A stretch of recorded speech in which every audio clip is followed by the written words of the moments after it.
welcome to Warhammer 40k 8th edition Character Duels, Episode 8, Ahriman vs. Typhus. And Ahriman will be riding on a disc of Tzeentch. For this matchup, we will be using the official Warhammer 40k 8th edition rulebook, Chapter Approved 2018 edition, Codex Heretic Astartes Death Guard, Codex Heretic Astartes Thousand Sons, Rulebook Official Update version 1.3, Chapter Approved 2018 edition Official Update version 1.0, The Big FAQ 2 2018 Revision 1, Codex Death Guard Official Update version 1.4, and finally Codex Thousand Sons Official Update version 1.2. For a full overview of how this character duel will work, please check out the overview episode, which will be linked in the description down below. For this particular character duel, Ahriman will go first for games 1 and 3, and Typhus will go first for games 2 and 4. And with that out of the way, let's jump into the first game.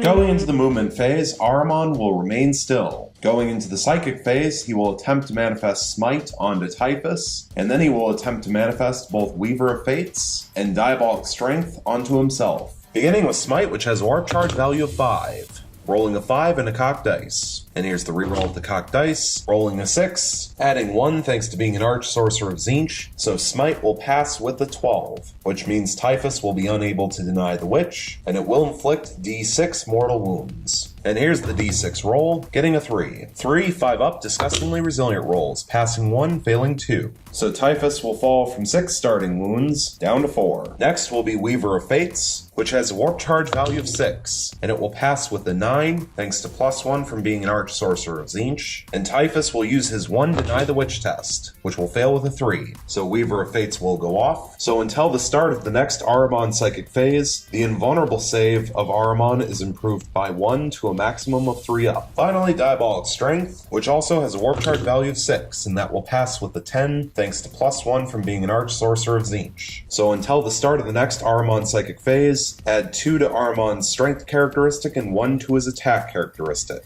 Going into the shooting phase, Ahriman will throw a crack grenade onto Typhus. 1 shot, hitting on a 2 rerolling, getting a hit. Strength 6 versus Toughness 5 means wounding on a 3, and it fails to wound. Going into the assault phase, Ahriman will declare a charge against Typhus. And Typhus will overwatch with the Destroyer Hive, 2 d6 shots, getting 9 shots, hitting on 5s thanks to itself, getting 1 hit. Strength 4 versus Toughness 4 means wounding on a 4. And it wounds. -3 AP, so 1 3 up and vulnerable save, which passes. And Ahriman will automatically make his charge. Going into the fight phase, we will begin with Ahriman, who will place all of his attacks onto Typhus. 5 attacks base with the Black Staff of Ahriman thanks to Diabolic Strength, hitting on 2s rerolling thanks to himself, getting all 5 hits. Strength 8 thanks to Diabolic Strength versus Toughness 5 means wounding on 3s.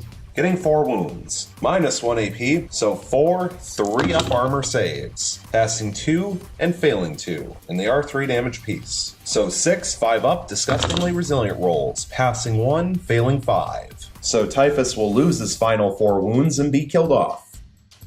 Which means that Ahriman will win game 1, and so we will now reset and go into game 2.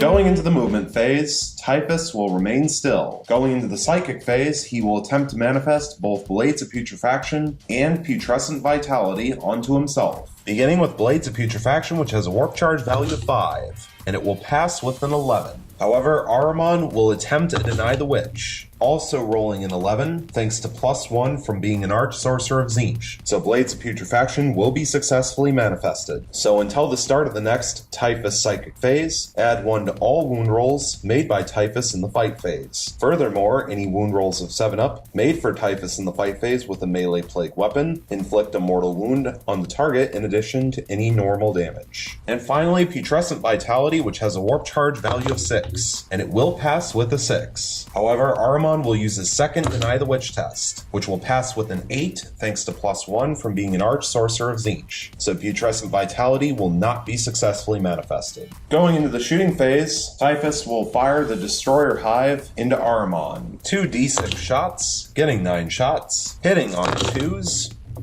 getting 6 hits. Strength 4 versus Toughness 4 means wounding on 4s, getting 2 wounds. Minus 3 AP, so 2 4-up invulnerable saves, passing 1 and failing 1, and it is 1 damage. So Ahriman will fall from 5 starting wounds down to 4. Going into the assault phase, Typhus will declare a charge against Ahriman, and Ahriman will overwatch with the crack grenade, 1 shot, hitting on a 6, rerolling 1s, failing to hit, and Typhus will automatically make his charge. Going into the fight phase, Typhus will place all of his attacks onto Ahriman. 4 attacks base with the Master-crafted Man Reaper, hitting on 2s, getting all 4 hits. Strength 7 versus Toughness 4 means wounding on 3s, rerolling 1s thanks to himself, adding 1 to wound rolls thanks to Blades of Putrefaction, so actually wounding on 2s, and getting all 4 wounds. And so thanks to Blades of Putrefaction, those wound rolls of 6, which become 7s, will inflict a mortal wound in addition to any other damage. So 2 mortal wounds total. And Ahriman will fall from 4 wounds down to 2. Minus 3 AP, so 4 4-up invulnerable saves, passing 2 and failing 2, and they are 3 damage piece. So Ahriman will lose his final 2 wounds and be killed off, which means that Typhus will win game 2. And so now we will reset and go into game 3. Going into the movement phase, Ahriman will remain still. Going into the psychic phase, he will attempt to manifest Smite onto Typhus, and then he will attempt to manifest both Weaver of Fates and Diabolic Strength onto himself. Beginning with Smite, which has a warp charge value of 5.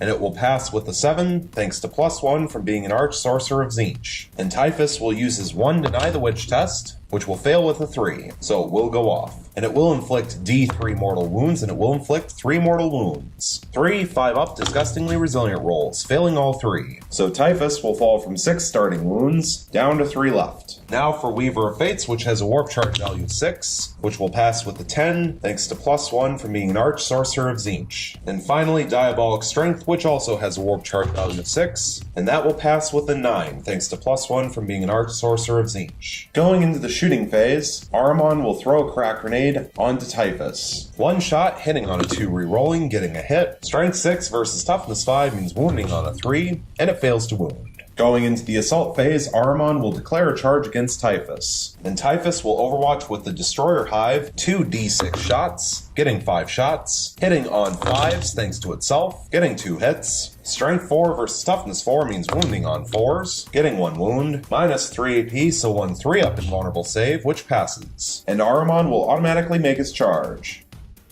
Going into the fight phase, Ahriman will place all of his attacks onto Typhus. 5 attacks base thanks to Diabolic Strength with the Black Staff of Ahriman, hitting on 2s rerolling, getting all 5 hits. Strength 8 versus Toughness 5 means wounding on 3s. And that's absolutely awful. Getting 1 wound. Minus 1 AP, so 1 3-up armor save, which passes. Finally, Ahriman will get to attack with his Disc of Tzeentch, which will attack with its blades. 1 additional attack, hitting on a 2 rerolling, getting a hit. Strength 4 versus Toughness 5 means wounding on a 5, which wounds. No AP, so 1 2-up armor save, which passes. And now Typhus will get to strike back. 4 attacks base with his Master-crafted Man Reaper, hitting on 2s, getting 3 hits. Strength 7 versus Toughness 4 means wounding on 3s rerolling 1s, thanks to being a plague weapon, getting 2 wounds and 1 reroll. And here's the reroll, getting all 3 wounds. Minus 3 AP, so 3 3-up invulnerable saves, passing 2, failing 1, and it is 3 damage. And so Ahriman will fall from 5 starting wounds down to 2. Going into the morale phase, there are no morale checks to take.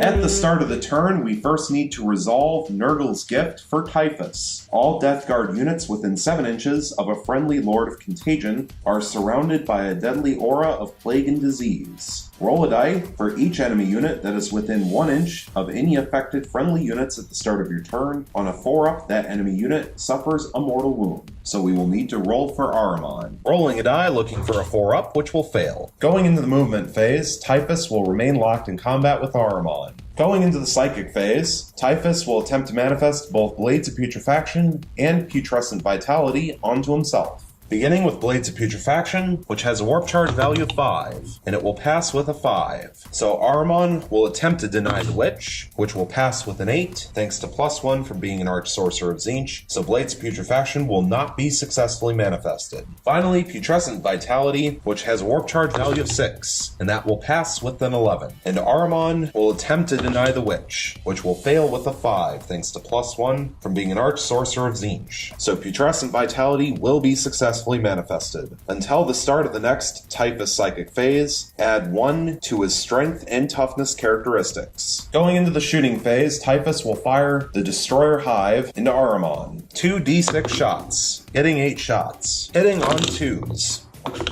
Getting 7 hits. Strength 4 versus Toughness 4 means wounding on 4s.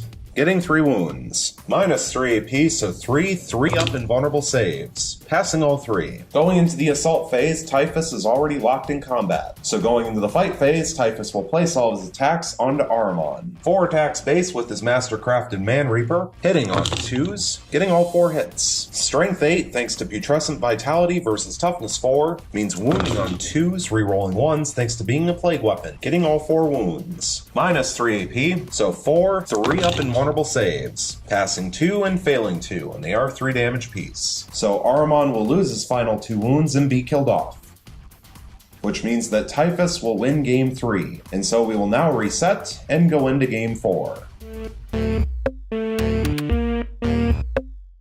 Going to the movement phase, Typhus will remain still. Going into the psychic phase, he will attempt to manifest both Blades of Putrefaction and Putrescent Vitality onto himself. Beginning with Blades of Putrefaction, which has a warp charge value of 5, and it will pass with a 9. Ahriman will attempt to deny the Witch, and it will fail with an 8 thanks to +1 from being an Arch-Sorcerer of Tzeentch, so Blades of Putrefaction will be successfully manifested. And now for Putrescent Vitality, which has a warp charge value of 6, and that will pass with a 9. And Ahriman will attempt his second Deny the Witch, which will pass with a 10 thanks to +1 from being an Arch-Sorcerer of Tzeentch, so Putrescent Vitality will not be successfully manifested. Going into the shooting phase, Typhus will fire the Destroyer Hive into Ahriman. 2d6 shots, getting 9 shots, hitting on 2s, getting all 9 hits. Strength 4 versus Toughness 4 means wounding on 4s. Getting 5 wounds. -3 AP, so 4 up invulnerable saves. Passing 4, failing 1, and it is 1 damage. So Ahriman will fall from 5 starting wounds down to 4. Moving along into the assault phase, Typhus will declare a charge against Ahriman. And Ahriman will overwatch with a crack grenade, 1 shot, hitting on a 6 rerolling 1s, failing to hit. And Typhus will automatically make his charge.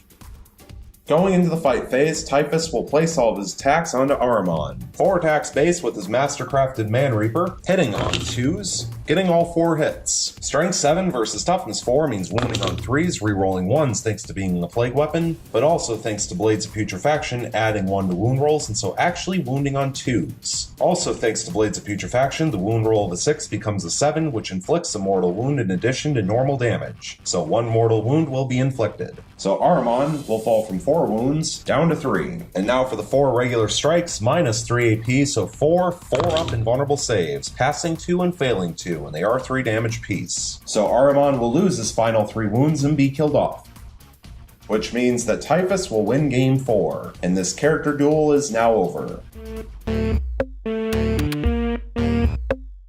And so, for the final results of Warhammer 40k 8th edition Character Duels Episode 8, Ahriman vs. Typhus, we have Ahriman with 1 win and 3 losses, and Typhus with 3 wins and 1 loss. And when we take into account the psychic prowess of Ahriman versus Typhus, who has 1 higher toughness, 1 more wound, a better armor save, and disgustingly resilient, it makes sense that the final results ended up the way that they did. The one game that Ahriman won was the first game, and Ahriman won that game without taking a single point of damage. It was also a game where he went first. And so between his psychic shooting attacks and being buffed by various psychic powers, Ahriman does have enough strength and enough power to take down a character such as Typhus. However, as we saw in Game 3, which was the second game where Ahriman went first, if he fails to kill Typhus, then Typhus has enough power to come back and finish off Ahriman. However, I would also like to point out that in all 3 games where Typhus won, it was technically his turn when he finished off Ahriman. So Typhus was unable to finish off Ahriman in the fight phase where Ahriman went first without the help of his psychic powers and without being able to fire the Destroyer Hive at full ballistic skill. So while Typhus clearly has the better stats on paper, the unknown variable of whether or not psychic powers will be successfully manifested can somewhat bring the fight back into balance a little bit for Ahriman. And perhaps had Ahriman rolled slightly better in Game 3, it is entirely possible that Ahriman would have been able to finish off Typhus for the second time, and we potentially could have been looking at a tie. So my big picture takeaway from this character duel is that these 2 particular characters are for the most part pretty well balanced, but with a slight edge towards Typhus because of the better stats, and also disgustingly resilient. But that's enough rambling from me. Thank you so much for watching. I really hope you enjoyed, and stay tuned for the next one.